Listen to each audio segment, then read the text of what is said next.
All right, got a good one coming at you here, although it's not good news for the Brooklyn Nets. They lose to the Nuggets in the second half of the back-to-back after following the loss to the Lakers. This one's a tough one. It's a solo podcast here. I'm going to go through some of the stuff that went wrong in the game. There's a couple good takeaways, I think, from this one, but ultimately, as a Nets fan, you got to be looking at this one and saying, hey, we dropped the last three. Harden had to sit this one out. The team's got some problems right now. They're about to go through a rough stretch. This one, I don't know. Maybe we're starting to worry a little bit. We'll talk about it all. But first, the theme music. You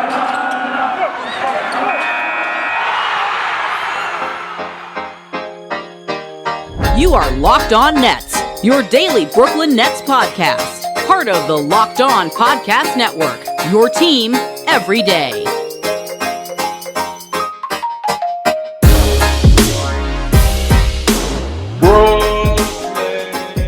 Brooklyn, yo.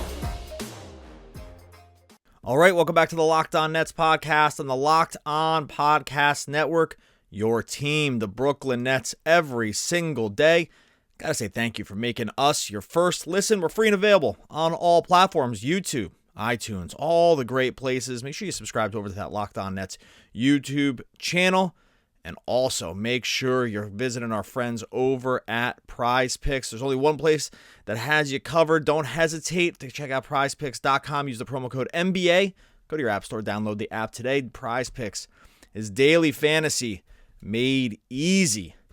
Coming at you, solo podcast here, following the loss to the Nuggets on Wednesday night, 124-118, second half of the back-to-back, third loss in a row for the Nets, to have now dropped. They dropped 10 of their last 16 games. So they're 6-10 in that stretch. Now dangerously close to the play-in game. A lot of season left here. But some of that stuff that we started getting concerned about just only a few podcasts ago with the Kevin Durant injury starting to kind of creep up right now. The 2.5 games over Charlotte, technically in the 4 seed for Brooklyn, but I don't know, reasons for concern here. James Harden, it gets scratched. I don't want to call it scratched. He was a late addition to the injury report with some hamstring tightness. Not the same hamstring that he injured last year, so no worries there. Maybe Nash had said it's a little bit out of caution coming on the back-to-back, so maybe we have a little NBA rest situation couched around the hamstring, but that meant that the Nets were playing really, really shorthanded here against Denver. Harden puts in full effort against the Lakers on Tuesday night in the loss, in a loss that really ends up not being all that close. And there's been a lot made of how many minutes he's playing, the load on him, which he's, either back-channeled to the media or people are just kind of coming up with their own conclusions. But we have a situation where the Nets are in a really funny spot with him because you don't want to overextend him now to get these regular season wins, which, by the way, they didn't, whether he was playing or not. And you kind of need to not lose every game either. So about an hour, maybe an hour 30 before the game starts, it comes out. He lands himself on the injury report, and the Nets don't have Harden. And what happens is in this game is in a lot of ways it's a much more exciting game than the one against the Lakers the previous night, because the Nets are, completely undermanned here. This is the Denver Nuggets. This is Nikola Jokic.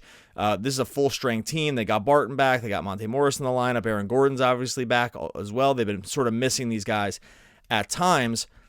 And now you're facing it in that 26 and 21. Jokic is, one of the short list at this point for MVP candidates. And now the Nets run out a starting lineup of Patty Mills, DeAndre Bembry, James Johnson, Kessler Edwards, LaMarcus Aldridge. And you're like, what's going to happen here? What is going to happen in this game? Are they going to lose by 20? No, and you got to hand it to the Nets here. It's a loss. There's no moral victories.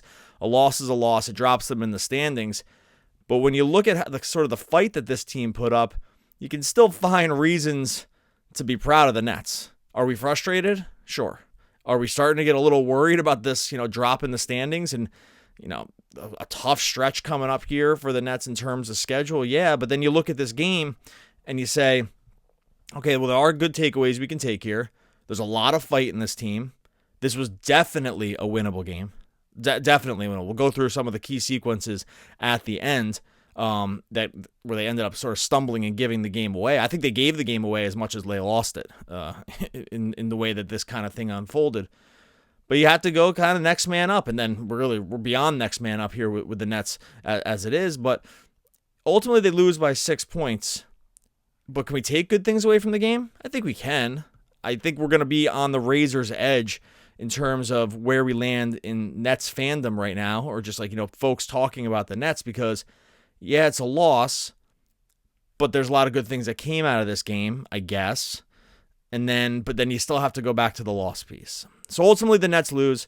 Harden doesn't play. I think that's all kind of what leading into the game. I think we think that that's probably okay. I think macro view of Harden in terms of his minutes right now means you have to be able to see the forest for the trees. You have to be able to know that these games are important, but we really start risking injury when there's just too much of a load to bear for him, and there's just so much running through him, and he has such a responsibility, and all this stuff needs to happen that runs through him on offense, and you just can't risk losing him for a long stretch because you're overworking him now for game 58, or excuse me, game 48. So they start the game without Harden, and I got to tell you, the first half for the Nets is everything you want it to be. Every single thing that you want it to be. They're winning at halftime. Okay, it's 65-54 at halftime. Everything's going right. They they kind of controlled Jokic through the game. They've limited the scoring chances for Denver. They've gotten really nice numbers from these guys, both from the starting lineup and from off the bench. Javon Carter gets 9 points off the bench at halftime. Aldridge has 14 at halftime. Mills has 12 at halftime. Cam Thomas, 12 points, cannot miss. Absolutely cannot miss in the first half. Really couldn't miss the whole game. And so you get this sort of sense of believing that the Nets might pull this one out. Because the first half, it gave you all the reason to think that. They had a 23-8 run to end the half. Jokic is just 7-4-3, 7 points, 4 assists, 3 rebounds at halftime. That's easily the best line you could ever imagine. Holding this guy too, right? Holding Nikola Jokic, who's among the very best players in the game. This sort of singular kind of guy that the Nets struggle with. These big centers, they don't have a lot of size. Now Jokic is a little different because he facilitates so much offense out of the top, but they will post him up when there's clear mismatches. But the Nets definitely held their own with Jokic, really the whole game. They hold their own, being able to limit his possessions, limit what he does really well. They pack the paint and bring a lot of help when he gets down close. We saw it all in the first half, and they're getting to the rim. Kessler Edwards is getting to the rim. DeAndre Bembry's getting to the rim, and this first half of the game is oh my God, are the Nets going to do this? Are they going to beat the Nuggets? Are they going to beat the Nuggets without the big three, with the skeleton crew of guys?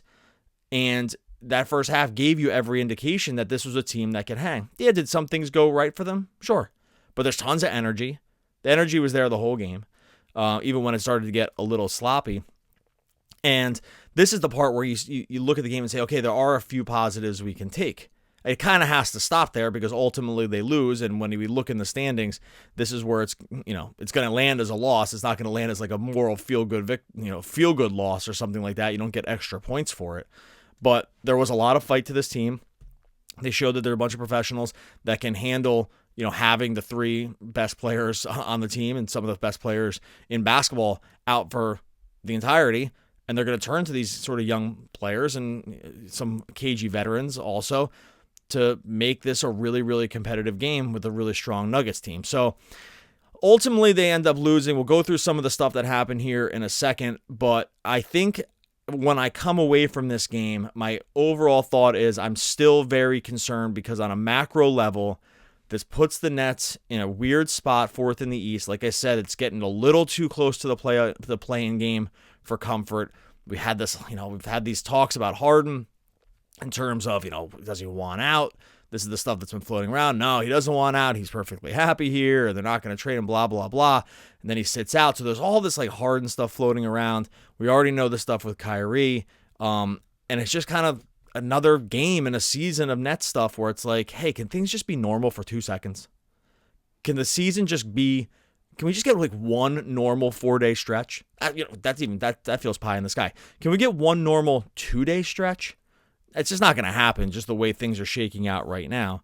But this is just kind of like what the whole season has been like. It shouldn't be surprising that we're just in another game where a bunch of different guys are playing. They kind of keep it close, so they keep your heart in a little bit. But nothing solved here. Like we're still going to go into these next couple games with the same problem. So we'll go into some of the individual performances. We'll talk about sort of where the Nets go from here, what this next stretch of games is going to look like. Give a couple injury updates because there's some stuff out there that's not so great, especially on the Joe Harris front. So we'll talk about that in a second. Tons to talk about here after this loss to Denver. Before we get to all that, got to tell you about our friends over at Bet Online. Bet Online wants to wish you a happy betting new year as we continue our march to the playoffs and beyond. Bet Online remains the number one spot for all of the best sports wagering action for 2022 and beyond. It's a new year, new updated desktop and mobile website. You can sign up today over on BetOnline. You're going to get a 50% welcome bonus on your first deposit. Just use the promo code Locked On. That's just like our podcast network, Locked On, to get you started over there. They got everything you could think of when it comes to betting here: football, basketball, hockey, boxing, UFC. Sprinkling some Vegas casino games as well. Got to take advantage of all the amazing offers BetOnline has for you in 2022. BetOnline, the fastest and easiest way to wager on all of your favorite sports. BetOnline, where the game starts. All right, so let's take some good stuff here. We know they lost the game. We know that it's, like I said, and it's spent the whole first part of this podcast talking about where the Nets are in terms of just the, where they are in terms of the standings. We'll go with a positive here, though. Cam Thomas, my goodness, he comes off the bench. This was the game where if you're like, okay, if the Nets are going to be able to win this game, if they have a chance, if they have any chance in this game, it needs to, Cam Thomas is going to have to shoot the lights out. Because they just have so little individual offense, especially among the starting unit. You wouldn't really call any of the guys in the starting unit between Mills, Bembry, JJ, Edwards, and LMA. Like, none of those guys are creators, right? None of those guys create their own shot. Can some of them slash and get to the rim? Sure. Can some of them just knock down a three-point shooting? Yeah, definitely. Do some need to have a little offense facilitated through them, like Aldridge? Yeah. Each of these guys has real talents that they can put to use, but you wouldn't call any of those guys a creator. At some point, you need scoring to come from a guy who you can just give the ball to, and he can just sort of go to work. Cam Thomas is essentially the last remaining guy on the roster at this point that can do that. They have three other dudes that are among the best in the league at this, in Durant, Harden, Kyrie. Just none of them are here. So at this point, they just need someone to be able to come in and just get get some crazy shots. Like Cam Thomas, these are becoming weird Cam Thomas shots where he, his body isn't even facing the rim. Or he's not square at all. He's actually perpendicular to the rim, which is nuts. Which really from almost anybody you would start to cringe if they were taking shots like this, and yet Cam takes them and they weirdly go in. Sometimes it looks a little rough, but that's okay. If you're going to get a high volume shooter, it's not always going to look perfect, especially when you're taking shots with high degrees of difficulty, which he does. But he comes in off the bench, plays 26 minutes, drops 25 points, turns the ball over a couple times, but 8 for 14 from the field, 4 for 6 from 3, gets to the line 6 times, knocks 5 of those down. And you're like, okay, this is actually really the only reason the Nets were even in the game. A couple other nice contributions from other guys, but getting Cam's 25 points on a team where you really look at that starting lineup and you think you have to squint to see it. You're like, how are they going to score exactly? Maybe we get some Aldridge mid-range games. Maybe we get some DHO stuff to Patty Mills because we're going to have real trouble spacing the floor as it is with essentially 2 guys that can knock down threes in Mills and Edwards. So you look at that starting lineup and you say, okay, we're going to struggle to score. We know that. A lot's going to have to go right from the starting unit. And we're going to have to get something from Cam Thomas off the bench. We just have to. And kudos to him. He did it. I was actually wondering, too, Cam, there was no reason to really do it in this game, but has anyone seen Cam Thomas smile? I feel like when I was watching the game, I'm thinking, oh, man, I wonder if he even knocked down a buzzer beater, if he'd even get a smile out of this guy. I feel like he's just the same face. You wouldn't know if he had just dropped 25 or if he was 0 for 14 from the field. because you just get sort of, and I kind of like that in a player because I feel like that's a steady kind of guy. That's a guy that's going to be able to keep shooting even when things aren't going that well, that the mental piece isn't going to get to him. Maybe I'm reading a little too much in from facial expressions, but I'm starting to feel that way about Cam, where it's like, yeah, he just looks the same sort of no matter whether it's going really good or really bad. And you're not going to give an MVP for this game because I just don't think you really do that. But what you can do for Cam here is say they really wouldn't have been in this if it hadn't been for him just being able to thankfully light it up from basically all three levels on the court and getting to the line as well. So you get 25 from him. He's still minus 10. What are you going to do? Like, this is a team that's completely undermanned as it is. No one's really, they had two guys finish in the positives. Weirdly, Javon Carter finishes a +8, so maybe you should trade him now. The value might not be higher than what it was for Javon Carter, and that was on his 13 points and 3 assists. But look, yeah, you're undermanned, so that's just going to be the way it is. So I think you walk away from this game thinking, all right, can we get a few more games like this from Cam off the bench, even with Harden and Kyrie back? That would go a long way because they're going to need to score against some of these teams that are coming up on the schedule here. So I think you like what you see there. Obviously, the defense is just really not there for him. He's not going to be a big offensive facilitator. He had one nice pass to Johnson on a back cut, and that was kind of it from the distribution in his 26 minutes. He had one assist. He can at times rebound the position okay. That really wasn't happening tonight, though Denver's a little bit weird when it comes to that. So ultimately, the Cam Thomas piece ends up, I think, kind of being the story of the game, even though they lost, because you have to say to yourself, well, they're not going to have been all that close, just really almost no matter what. Like it's a blowout if he doesn't come in and do this off the bench. They'll lose by 6 anyway, and if he has an off shooting night, it's totally over. And although I don't even know, you would have seen this would have been the group that plays in the blowout, by the way, at the bench, because they really had nobody here because Day'Ron Sharpe was out of this game as well. Claxton sat out too. So they were pretty thin. Maybe you get a few more minutes out of this bench crew, but ultimately it was just kind of be what you see is what you get with this team. So he drops 25 to essentially keep the game on the closer side. But it's really the end of the game that is the biggest bummer here. Because as they end up losing by 6. Denver only outscores them by 1 in the fourth quarter, but it's these final few minutes where the Nets just cannot score. They just can't get, and some of the stuff is totally brutal in terms of like how this little stuff goes wrong. And the games are always filled with little things that happen. You can always point to a million little things that happen in a game. We tend to notice the ones at the end a little bit more than the ones at the beginning because those are a little fresher in our minds. Maybe you think they're higher leverage because it's time running out. It's just easier to stick in your mind things that happen late. But they have a few things that happen to them that I would put in the sort of bad luck category rather than the bad execution category. And I think sometimes there's a difference, and it's good to remember what those differences are. Because I think it looks to you can look at it and say, hey, did they play a bad game or did they get a little unlucky on some key sequences late?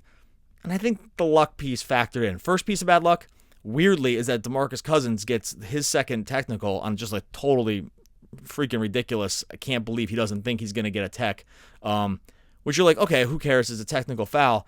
But it actually, what it does is it brings Jokic back into the game, which is like essentially the worst thing that can happen to the Nets at that point, is he getting Jokic, who they probably were going to try to extend Cousins' minutes as much as possible because Denver's playing on the back-to-back also.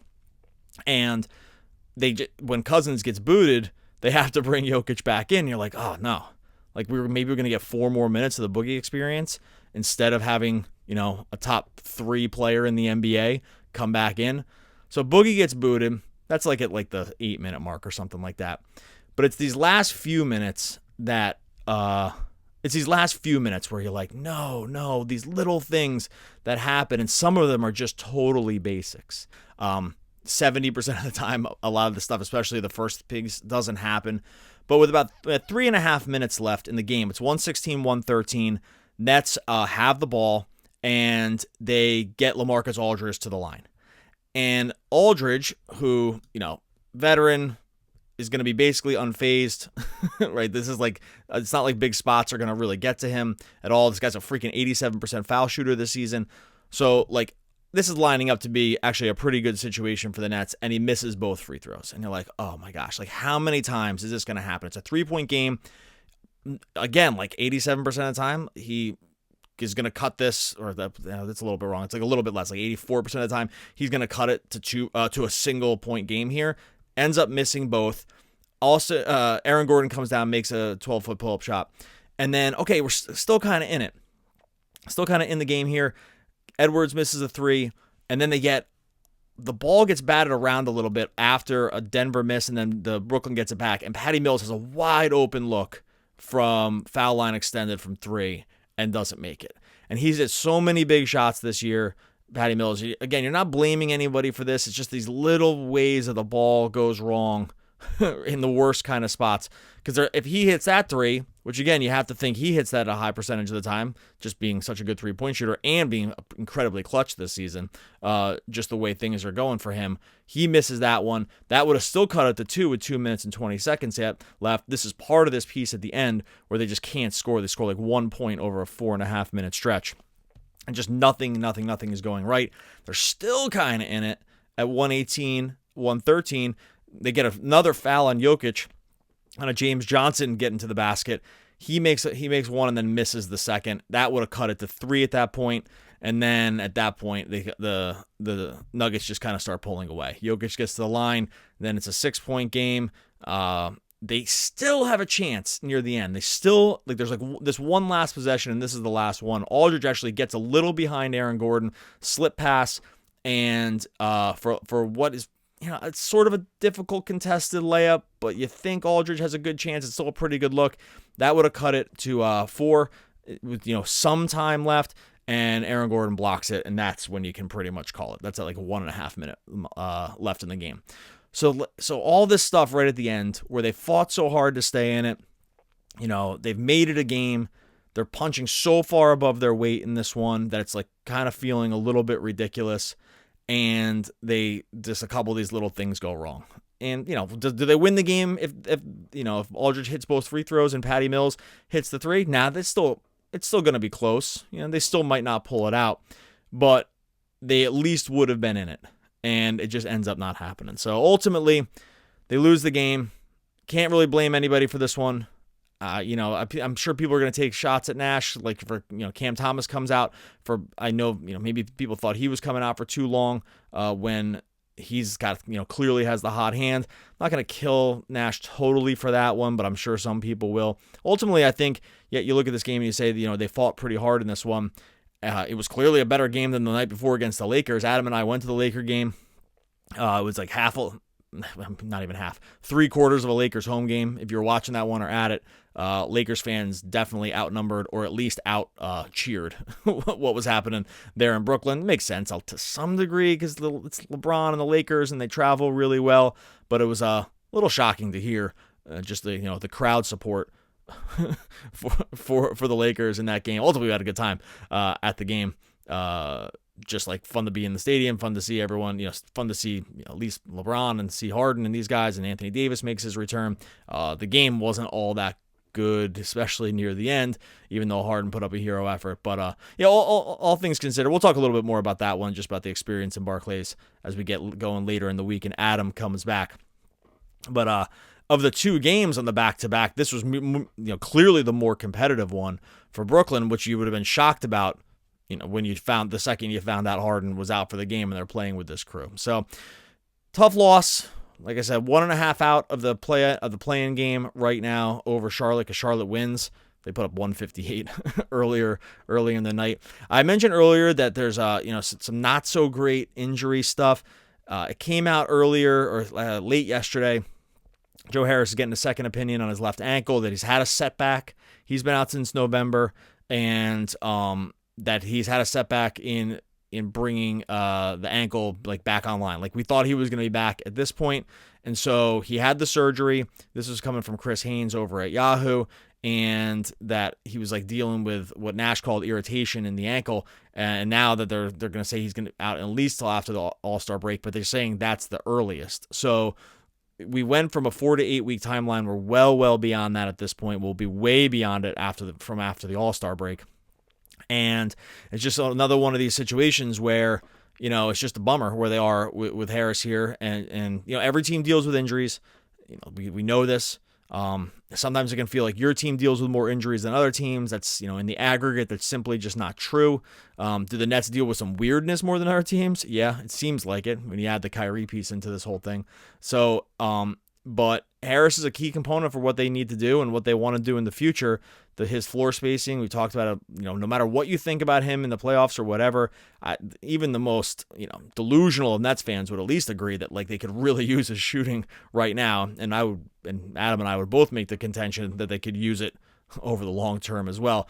So you hope that this is a setback and not like a setback, right? Because if they're putting something at the All-Star break at the earliest, that means we're still not sure. There's a really, really open-ended timetable on Harris coming back. And we also know that the All-Star break is a little later this season than it has been in other seasons. And so it gets a little closer to, not the danger point in terms of, missing the playoffs or anything like that.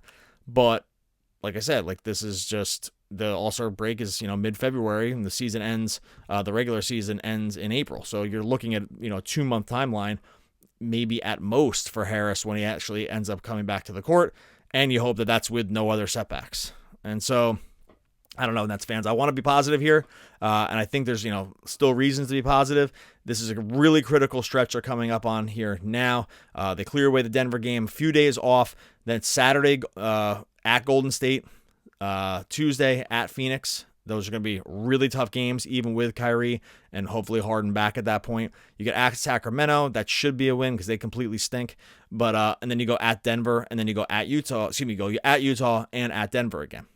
So 4 of these next 5 games are really tough ones. And it's always tough being on the road.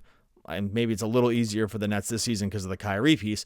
But this is, these are 3 of these 4 teams have championship aspirations: Golden State, Phoenix, and Utah. You want to throw Denver in there too because they think that they can, make some improvements and get there because Jokic is so good. Okay, I can throw them in there as well. But clearly 3 of those teams do. And this is an important stretch for the Nets. They already have lost 3 games in a row. Like I said before, they're already 6-10 over their last 16.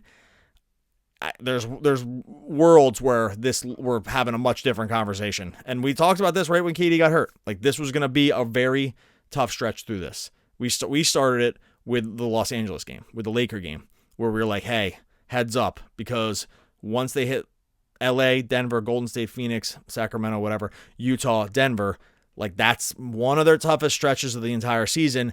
And they just picked the worst time to have Kevin Durant hurt, and the Harris isn't back and all this other stuff. So we'll keep an eye on this stuff. Adam and I will come back. We'll preview what to look for over the weekend with this Golden State and Phoenix piece. Hopefully a couple days off, gets the Nets a little healthier, get some time to rest, gets Harden back, and they have him back for this one because they're really going to need him. In the meantime, make sure you subscribe to the Locked On Nets YouTube channel. Really climb over 900 subscribers, folks. Really appreciate everyone jumping over there. Next goal is 1,000. So I will put the link in the show notes, but like and subscribe over on Locked On Nets YouTube. Adam is the one that always has the quotes. I'm not a quote guy. Okay. Can't think of the quotes. He's the one that looks them up. I'm always going to keep that in his purview. So we'll find our next great American poet next time Adam is back. And we'll be back again tomorrow talking more Brooklyn Nets basketball.